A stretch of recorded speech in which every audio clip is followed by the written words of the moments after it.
Assalamualaikum warahmatullahi wabarakatuh.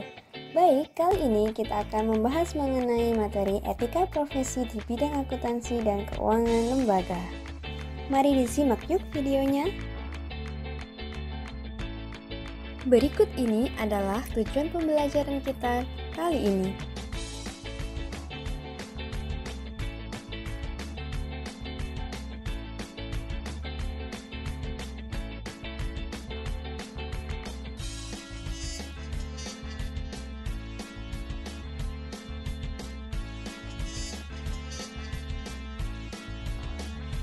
Yang pertama, kita akan membahas mengenai pedoman, prosedur, dan aturan kerja.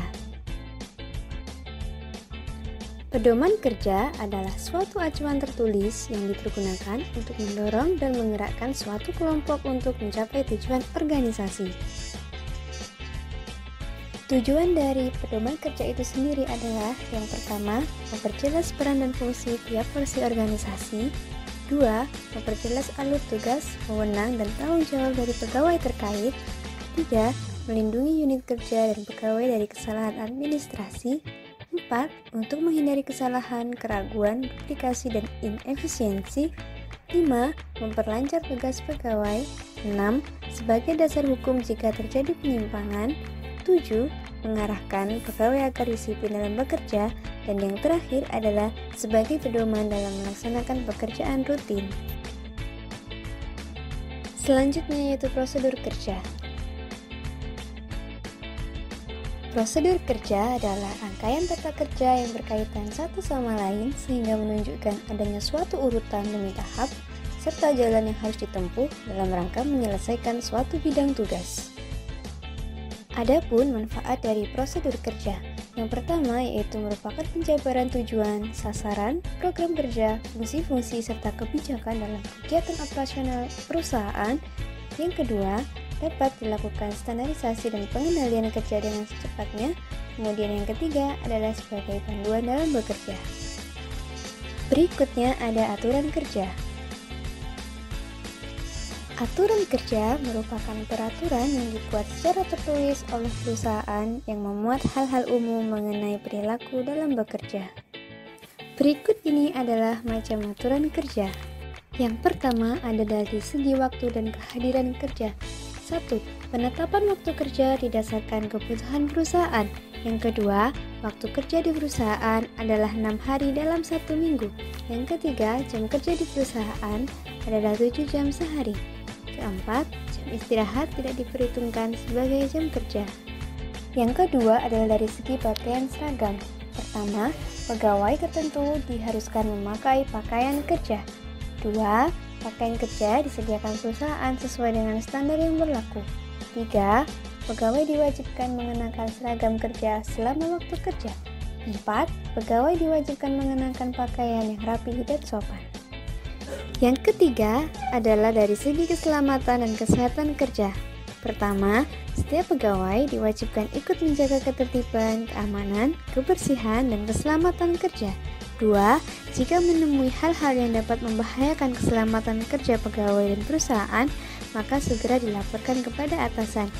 3. Setiap pegawai wajib mempergunakan peralatan keselamatan kerja dan mematuhi ketentuan keselamatan kerja serta perlindungan kerja yang berlaku. 4. Setiap pegawai diwajibkan memelihara perlengkapan kerja milik perusahaan dengan baik dan teliti.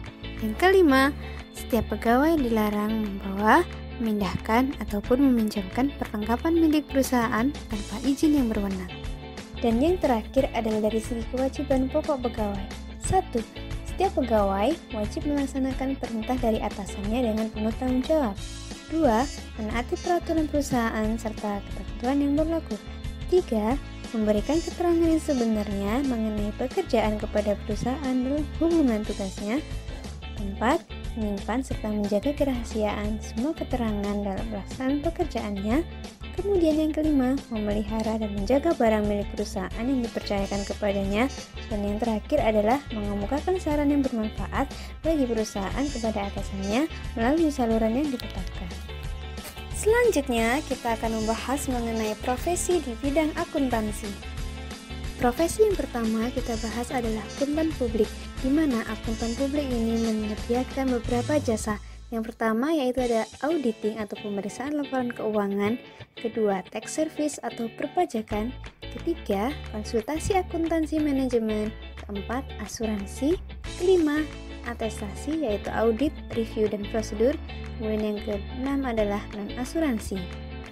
Untuk profesi yang kedua yaitu adalah akuntan intern, di mana tujuan dari adanya akuntan intern sendiri adalah pertama, strategi dan rencana jangka panjang, dua, keputusan pengalokasian sumber daya, tiga, rencana dan pengendalian biaya operasional, dan yang keempat adalah evaluasi kinerja personal.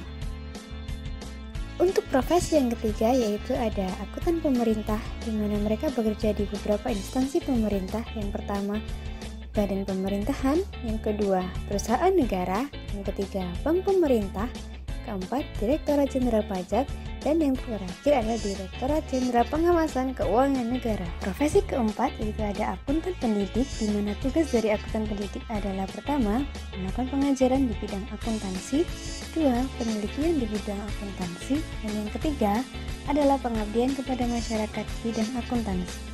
Dan yang terakhir adalah dari akuntan pajak, di mana tugas dari akuntan pajak yang pertama adalah menghitung pajak perusahaan, dan yang kedua adalah menganalisis serta memberi saran masalah pajak perusahaan. Kemudian kita akan beralih ke etika profesi akuntansi. Etika berasal dari kata Yunani etikos yang berarti kebiasaan atau adat istiadat. Etika profesi sendiri adalah standar perilaku, nilai, dan prinsip yang diharapkan dan diletakkan dalam suatu profesi. Ada beberapa prinsip-prinsip utama dalam etika profesi akuntansi. Yang pertama adalah bertanggung jawab terhadap pelaksanaan pekerjaan dan pencapaian hasilnya. Yang kedua, bertanggung jawab terhadap dampak karya dari profesinya. Yang ketiga, menuntut kaum profesional untuk bersikap seadil mungkin dan tidak memihak dalam menjalankan profesinya. Dan yang terakhir adalah memiliki daerah kerja tertentu dan diberikan kebebasan dalam menjalankan profesinya. Ada pula kode etik profesi yang harus diterapkan. Kode etik profesi adalah sistem norma dan nilai yang baik dan benar, dan apa yang tidak benar dan tidak baik bagi profesional. Tujuan dari kode etik profesi ini adalah 1. Menjunjung tinggi martabat dan citra profesi, 2.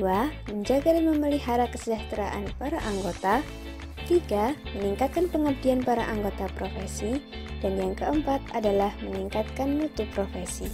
Selanjutnya ada prinsip etika profesi menurut Ikatan Akuntan Indonesia. Yang pertama ada tanggung jawab profesi, 2. Kepentingan publik, 3. Integritas, 4. Objektivitas, 5. Kompetensi dan kehati-hatian profesional, 6. Kerahasiaan, 7. Perilaku profesional, dan yang terakhir adalah standar teknis.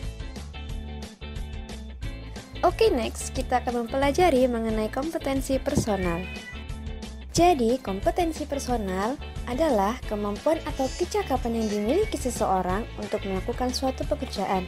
Nah, kompetensi personal ini terkait akan 3 hal pokok. Yang pertama, yaitu pengetahuan, keterampilan, dan sikap atau kepribadian. Untuk meningkatkan kompetensi personal, maka ada beberapa kepribadian yang perlu dikembangkan. Di antaranya yaitu yang pertama, membangun kepribadian baik, di mana kepribadian seseorang itu dibentuk beberapa faktor. Yang pertama ada faktor keluarga, kedua biologis, ketiga budaya, keempat pendidikan, dan yang kelima adalah faktor sosial dan lingkungan. Kemudian yang kedua yaitu ada presentasi diri, di mana presentasi diri ini terdiri atas 1. Tata cara berbusana, dan yang kedua adalah tata cara bersolek atau berias. Nah, berikut ini adalah keahlian yang harus dimiliki seorang akuntan. Yang pertama yaitu ada professional skills, di mana terdiri dari pengetahuan mengenai ilmu akuntansi, keuangan, bisnis, pengorganisasian, dan tentang teknologi informasi. Yang kedua di sini ada intellectual skills, di mana intellectual skills sendiri terdiri dari kemampuan menempatkan, mendapatkan, mengorganisasikan, dan memahami informasi. Kemudian ada kemampuan menyelidiki, meneliti, berpikir logis, mengetahui sebab akibat, dan melakukan analisis secara kritis. Dan kemudian ada kemampuan mengidentifikasi dan menyelesaikan masalah yang tidak biasa terjadi. Yang ketiga ada communication skill, di mana di sini terdiri dari kemampuan bekerja dengan pihak luar organisasi, menerima serta mengirimkan informasi, dan juga memberikan pertimbangan yang memadai dan membuat keputusan secara efektif. Yang keempat yaitu ada organization and business management skills, di mana terdiri dari kepemimpinan, pertimbangan dan kearifan profesional, perencanaan strategis, manajemen proyek, manajemen sumber daya manusia, dan pengambilan keputusan, serta ada kemampuan untuk mengatur dan mendelegasikan tugas, memotivasi, dan mengembangkan sumber daya manusia. Yang kelima ada basic abilities, di mana terdiri dari yang pertama ada basic literary skills atau keahlian dasar, yaitu terdiri dari membaca, menulis, dan mendengar. Kemudian yang kedua ada technical skills atau keahlian teknis, yaitu menghitung secara tepat dan mengoperasikan komputer. Kemudian yang ketiga ada interpersonal skills atau keahlian interpersonal, yaitu terdiri dari kemampuan berinteraksi dengan orang lain. Dan yang keempat ada problem solving atau menyelesaikan masalah, yaitu terdiri dari kemampuan menyelesaikan masalah. Dan yang terakhir ada keahlian soft skills, di mana terdiri dari jujur, disiplin, bertanggung jawab, ramah, sopan, cepat beradaptasi, hard worker, teliti, cerdas, peka, empati, perhatian, teamwork, leadership, loyalitas, komunikasi critical observation, problem solving, dan complication. Setelah mempelajari materi etika profesi akuntansi, maka di sini saya akan memberikan contoh kasus di mana ada pelanggaran etika profesi akuntansi yang pernah dilakukan di Indonesia. Yaitu adalah PT Garuda Indonesia yang pernah melakukan rekayasa laporan keuangan, di mana pada laporan keuangan tahun 2018 mereka melaporkan laba sebesar 70,76 miliar.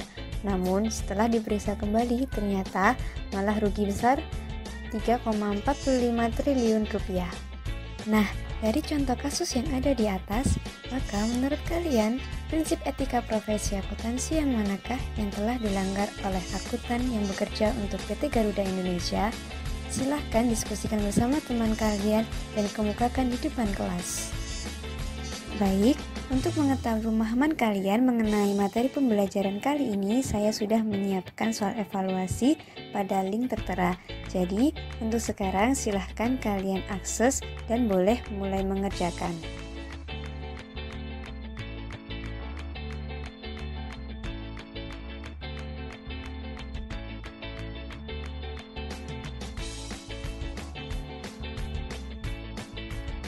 Oke, sekian pembelajaran kali ini, dan pesan saya untuk kalian adalah semangat belajarnya, jangan mudah menyerah, sukses ke depannya. Wassalamualaikum warahmatullahi wabarakatuh.